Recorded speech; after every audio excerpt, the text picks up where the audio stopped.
E aí, pessoal, tudo bem? Obrigada pelos elogios, interações de vocês. Acho que tem funcionado bem.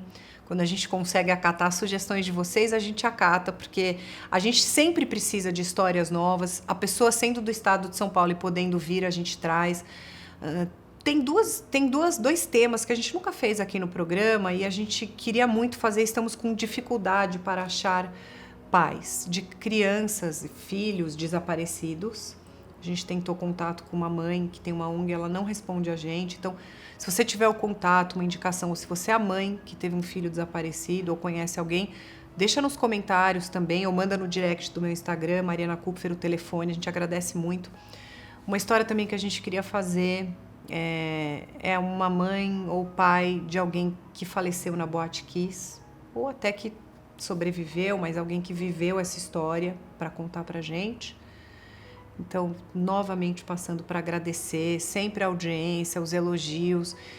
A gente faz esse programa com realmente muita dedicação e muito amor. Eu sei que tem gente que assiste de outros lugares, né, do mundo. Eu fico muito feliz. Mesmo assim, eu sinto a energia de vocês daqui. Aproveitando, se você tem uma história de amor ou maternidade para compartilhar, escreve para a gente no amarmaternidade@gmail.com. Nós estamos em todas as redes sociais e a gente faz esse programa com amor para vocês. Ficou muito fácil se inscrever no canal. Você faz um login, inscrever-se, tá inscrito. Se você é de São Paulo, deixa o teu telefone para facilitar o nosso contato com vocês. Preparem os lencinhos, que o episódio a seguir tá emocionante demais. Parece louco falar sobre tudo o que aconteceu em janeiro, mês que me trouxe muita tristeza e muita felicidade. Mês que meu filho Noah partiu e 4 dias depois meu caçula Luca nasceu. Hoje vivemos um dia após o outro. Luca tem me ajudado muito. Ele é minha terapia. Não que meus outros filhos não me ajudem, ou meu parceiro, mas o papel do Luca vai além. Foi um propósito de Deus, sabendo que esse fardo eu não seria capaz de carregar sozinha. No Amar de hoje, vamos conversar com a Cristiane, que é mãe da Júlia, de 20 anos, o Pedro, de 14, e o Luca, de 3 meses, e do eterno Noah, que faleceu com apenas 1 ano e 3 meses. A Cris estava grávida de 5 meses do seu terceiro filho, quando, ao realizar um morfológico, descobriu que Noah tinha uma cardiopatia, a hipoplasia do coração esquerdo, que é tão grave que chega a ser incompatível com a vida, se não tiver intervenção cirúrgica logo nos primeiros dias de vida. Noah nasceu, tudo correu bem, estavam todos felizes. Durante esse processo, ela descobriu que estava grávida do seu filho Luca. Infelizmente, 4 dias antes do nascimento do seu irmão, Noah teve algumas complicações. Infelizmente faleceu. Hoje a Cris vai contar todos os detalhes desse período e como ela e a família conseguiram seguir em frente. Nossa, Cris, obrigada por ter vindo tudo tão precoce, né? Faz apenas 3 meses. Como vocês podem ver, esse é um programa real, de histórias reais.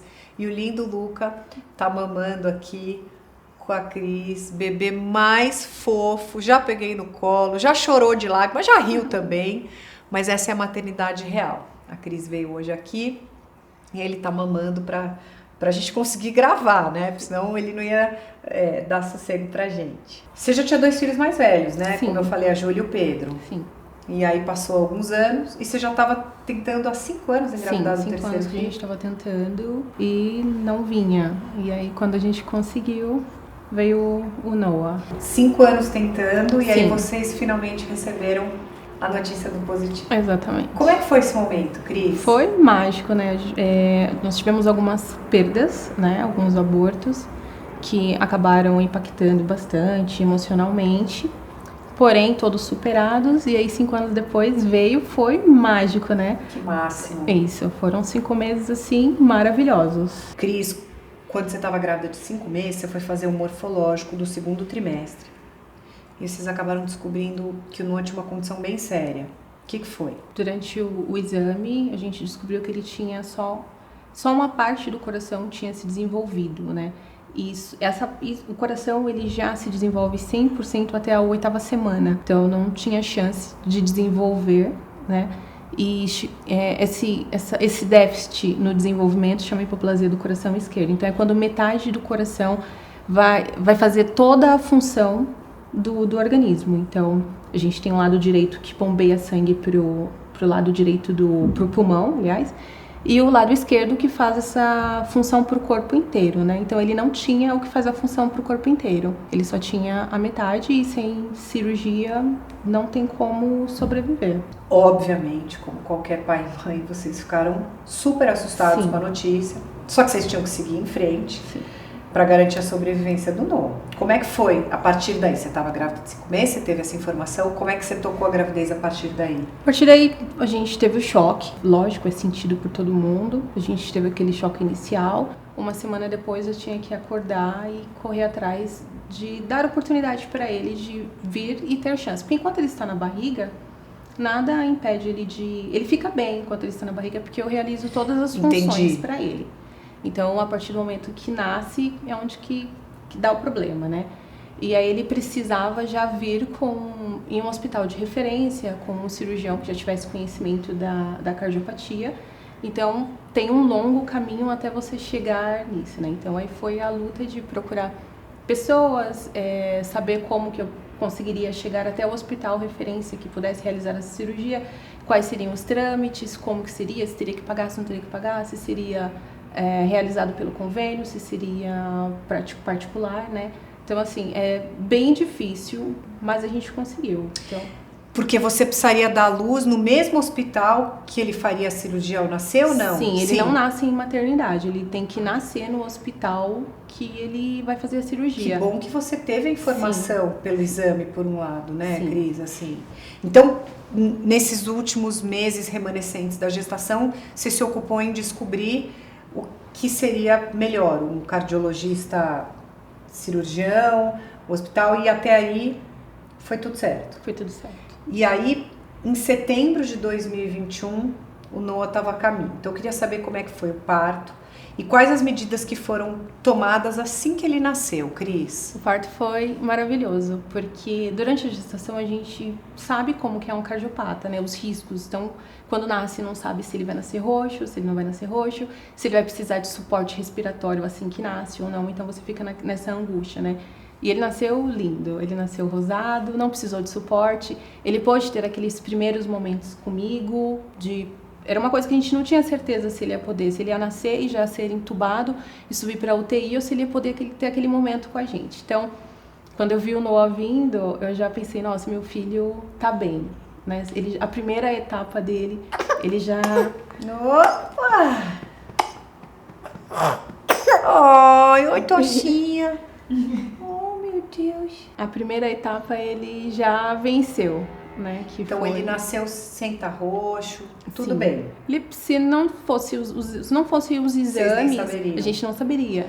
Só que com 3 dias de vida, 3 dias, olha que absurdo, tão pequeno, ele realizou a primeira cirurgia. Então, queria que você contasse como é que foi esse momento e a recuperação. O cirurgião, ele espera mesmo esses 3 dias para estabilizar o corpo da criança, para ele entender as necessidades, né, e poder realizar esse primeiro procedimento. Então, ele realizou uma cirurgia chamada bandagem, porque tem uma cirurgia que é realizada quando o neném nasce, que é a Norwood. Mas ela só pode ser realizada com nenéns que nascem com mais de 2,7 kg. Tá. E o Noah nasceu com 2,4 kg. Então, não permitia que ele realizasse essa cirurgia. Então, para ele realizar essa cirurgia, ele precisava chegar nesse peso. Porém, ele não podia ficar esperando. Tinha que realizar um procedimento para o coraçãozinho dele aguentar até esse prazo.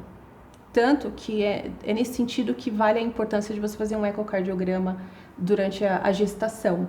Porque a forma que ele nasceu, muitas crianças nascem e vão para casa sem saber que eles têm essa cardiopatia.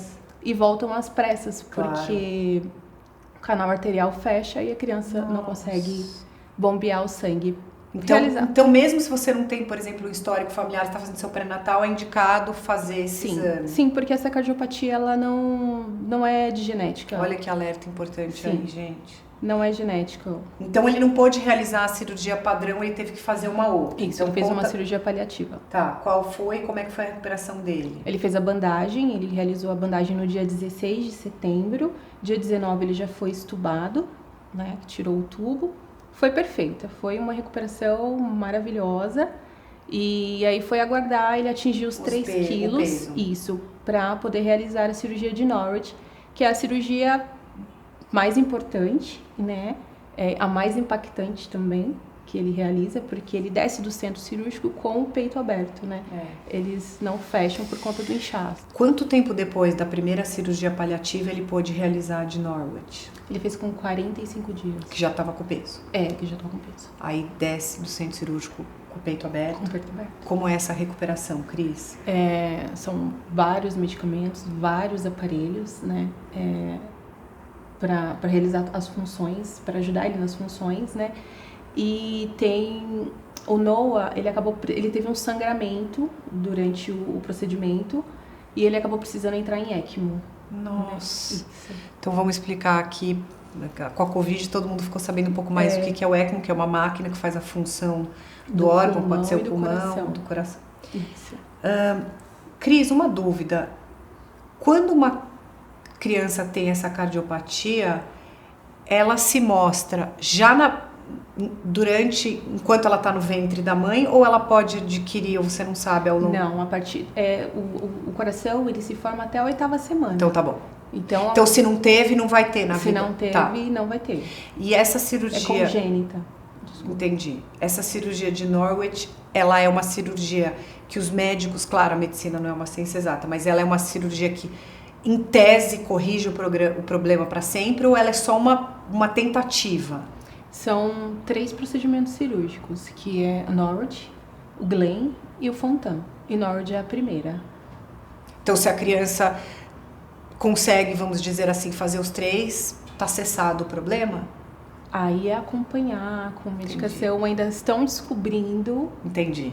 Como não tem muito sobre essa cardiopatia hoje no Brasil. Tem Entendi. Especialistas, né? Entendi. Que é a equipe do Dr. José Pedro, que eles se especializaram nessa cirurgia e hoje eles realizam. Tem alguns outros lugares que realizam também, mas hoje eles são referência nessa cardiopatia. Eles têm muito conhecimento e eles estão justamente com essas crianças aprendendo como dar um período de vida, né? Como aumentar a longevidade dessas crianças, né? Cris, vocês passaram pela recuperação da primeira cirurgia, o Noah foi se mostrando um guerreiro. Sim. Então vocês ficaram de setembro de 2021 até março de 2022 no hospital. E aí ele passou por alguns outros procedimentos cirúrgicos. Sim. Então eu queria que você contasse como é que foram, qual era o estado dele. Sim, o Noah ele sempre saiu muito bem na cirurgia, sempre teve uma boa recuperação, né? A gente tem algumas coisas que acontecem, como foi o caso da ECMO, mas ele sempre conseguiu se sair bem. Ele realizou em fevereiro de 2022 o Glenn, né? Porque você vai por peso. Então ele precisava atingir 3 quilos para fazer o Norwich, depois ele precisava atingir 4 quilos para fazer o Glenn. E para atingir peso, o cardiopata, eles têm uma dificuldade para ganhar peso, né? Então o Noah, ele usou sonda até os 6 meses de vida, ele não tinha alimentação via oral, era somente por sonda. E ele não ganhava peso com facilidade, então ele demorou um pouco para atingir o peso. Quando atingir o peso, a gente depende de agenda de médicos, né? Então ele realizou o Glenn dele em fevereiro de 2022. Quando ele fez o Glenn, eles descobriram que ele tinha a pulmonar muito pequena. Ela como se ela não tivesse desenvolvido. Como não? Ela não se desenvolveu como deveria, né? Então ela era muito pequena e não tinha os ramos, porque o pulmão ele tem os alvéolos pulmonares, né? E parecia uma árvore, e o dele ele já não tinha, porque ela não desenvolveu. Então ele precisou fazer o cateterismo e colocar um stent. Nossa, meu Deus. Sim, ele colocou. Cris, o ano de 22 foi cheio de desafios, só que melhor da vida de vocês. Vocês estavam tendo sucesso nas cirurgias do Noah, estava indo tudo bem. Daí, em maio, teve uma segunda internação do Noah e você teve mais uma ótima notícia. Conta, Cris. Eu fui realizar um eco de rotina do Noah e nesse eco a médica não conseguiu ver fluxo na pulmonar, justamente nessa pulmonar que ele tinha o stent. Então ela não viu fluxo na pulmonar, liguei para a cardiologista, ela falou: Cris, vai para o hospital interno. Ele? Ele. Então eu fui para o hospital, a gente internou. Chegando lá, fez o ecocardiograma e viu o fluxo. Porém, foi Deus, porque ele tinha o fluxo da pulmonar, mas estava acontecendo alguma coisa, a gente não sabia que estava acontecendo. Então, ele estava com uma insuficiência cardíaca e permitiu a gente identificar essa insuficiência cardíaca nessa internação por uma outra coisa que levou a gente para lá. A gente não sabia da insuficiência, foi só esse problema de visualização que ela teve. A gente identificou que ele estava com uma insuficiência cardíaca e começou o tratamento com um medicamento que eles estão em fase de teste, inclusive. E nessa internação, eu comecei a me sentir mal, passar muito mal, né? E a gente como ele ficava na UTI, a gente fica muito em pé do lado da criança e eu não estava conseguindo, eu estava muito prostrada, não tinha ânimo, eu ficava, ai filho, desculpa mamãe. Então eu ficava me sentindo culpada que eu não conseguia estar do lado dele e eu falei, gente, eu vou fazer um teste.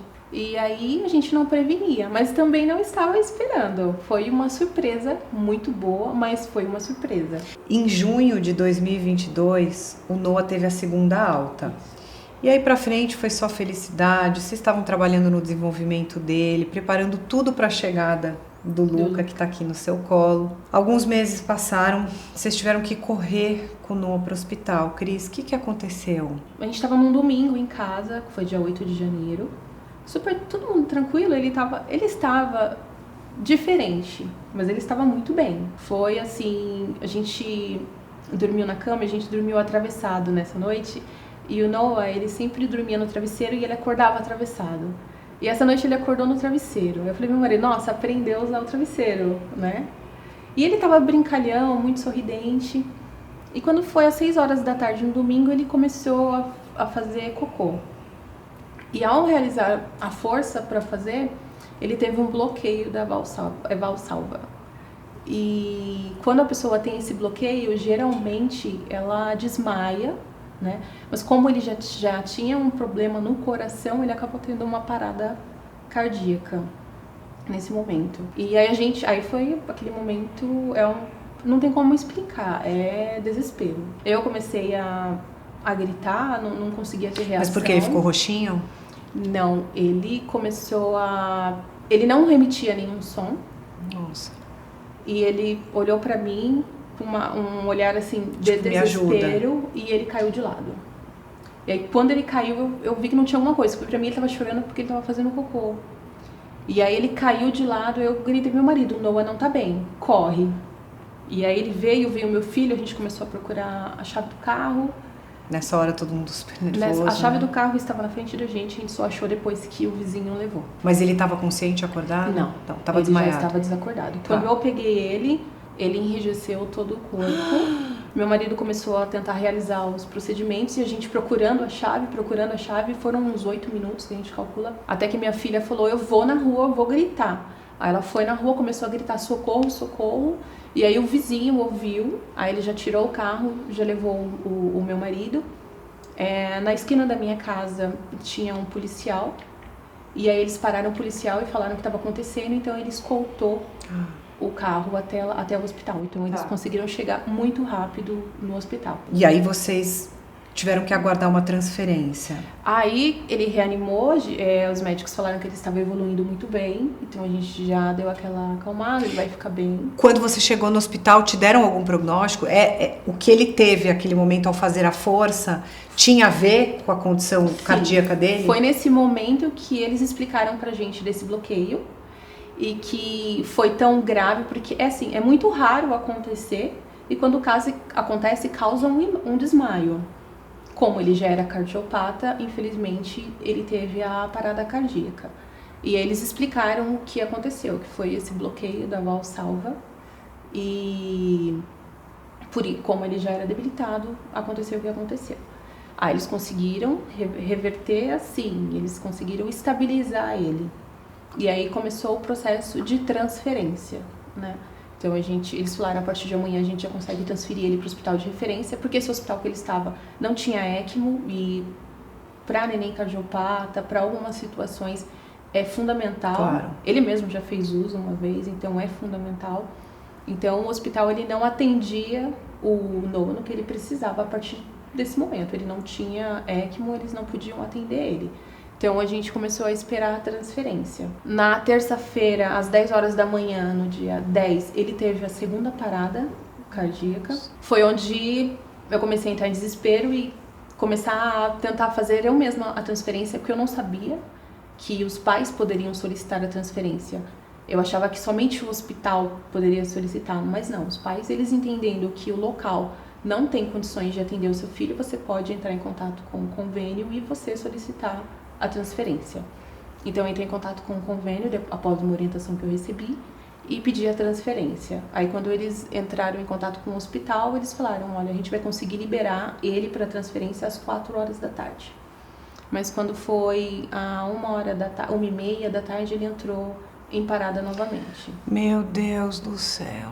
E às 14h14 ele não resistiu. Isso não é, eu já falei aqui, já até virou um mantra, isso não é uma lei da vida, né? Não. Enterrar filho não tem, é uma dor dilacerante, deve ser, a gente aprende na vida que faz parte enterrar um pai, uma mãe, um amigo, um cunhado, uma avó, mas enterrar um filho não é natural, não é a lei da vida, não pode. Você no meio de tudo isso, grávida, com o apoio do seu marido, com os teus 2 filhos mais velhos, eles tinham, como é que foi nesse momento, um ajudando o outro, porque que bom que vocês têm um ao outro e você, naquele momento, estava grávida já, de quantos meses? Você já estava para nascer, sábado, né?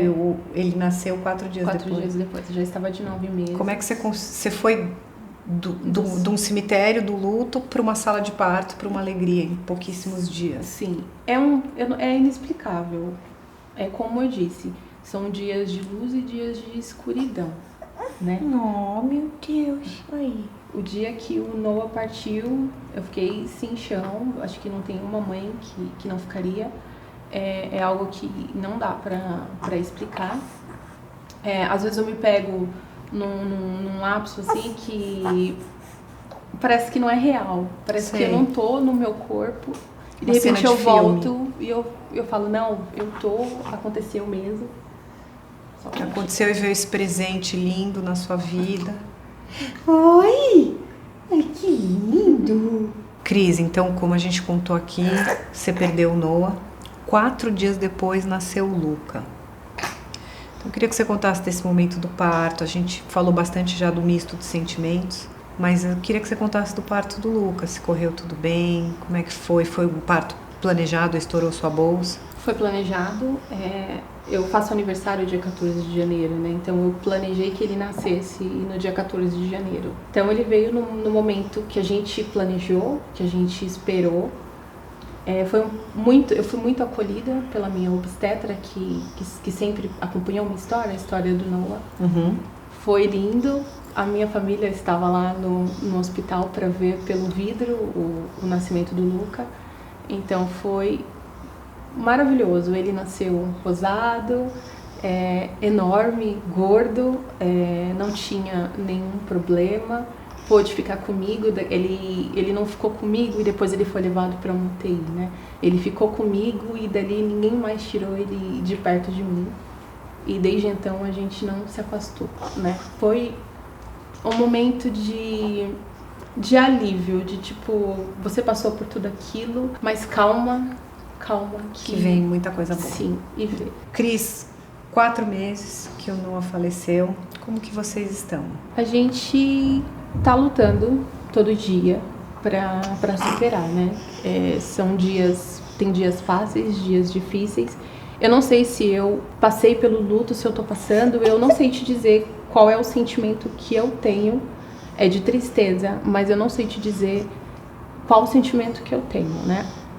No meu lar, nós sempre fomos uma família unida, mas não tanto como a união que o Noah trouxe pra gente quando ele veio pra casa. A gente perdeu isso por um tempo, quando o Noah partiu, mas aos poucos a gente tá recuperando, né? A minha filha, ela tá tomando medicação para conseguir passar por esse momento. O meu filho, ele tá passando bem na medida do possível. Meu marido, ele tá num abismo mesmo. Gente, mas vocês são humanos, né? Não Sim. tem como esperar nem A, nem B, nem a alegria extrema, nem a tristeza extrema. você tá aprendendo a lidar com essa situação, né? Já é seu 4º filho, mas ele veio dentre um turbilhão Sim. de tristezas e de uma perda inaceitável e brutal. Então, você tá fazendo o possível, né? Sim, eu tento me blindar, porque ele precisa, meus filhos precisam, meu marido precisa, né? Né, louca? Eu tô de barriga cheia agora. Cris, o que a Cris, você tem 39 agora, o que a Cris de 39 anos diria lá pra Cris quando ficou grávida da primeira filha? Acho que eu diria, a gente vai conseguir, vai dar tudo certo, porque deu tudo certo, foi tudo como Deus planejou, né? E o Luca prova isso. Não, ele é muito lindo, Cris, parabéns, que bebê lindo. Cris, qual você diria que foi a maior lição ou lições que a maternidade te trouxe? Nossa, muitas lições. Humildade, né? A gente precisa muito ser humilde na maternidade. Amor ao próximo, com certeza, porque você se dá, você se entrega 100%, você se anula totalmente. Maternidade é maravilhosa. Cris, muito obrigada por ter vindo. Assim, sei que está tudo muito precoce, muitas emoções misturadas, mas você é um exemplo aí. Parabéns, tenho certeza que todos os seus filhos têm o maior orgulho de você. Que esse pequeno príncipe aí te dê muitas alegrias, cresça com muita saúde, muito amor para vocês todos, tá? Que nojo, titia. Pode ir, Cris, você tá liberada, deixar ele aqui comigo pra sempre. É, titia. Não, lembra, a gente não se afastou desde o Eu parto. não vou deixar ele embora, tia Cris. Cris, muito obrigada, tá? Que seja um caminho de muito amor e muita alegria pra vocês. Amém. Mas tô falando sério, pode deixar ele.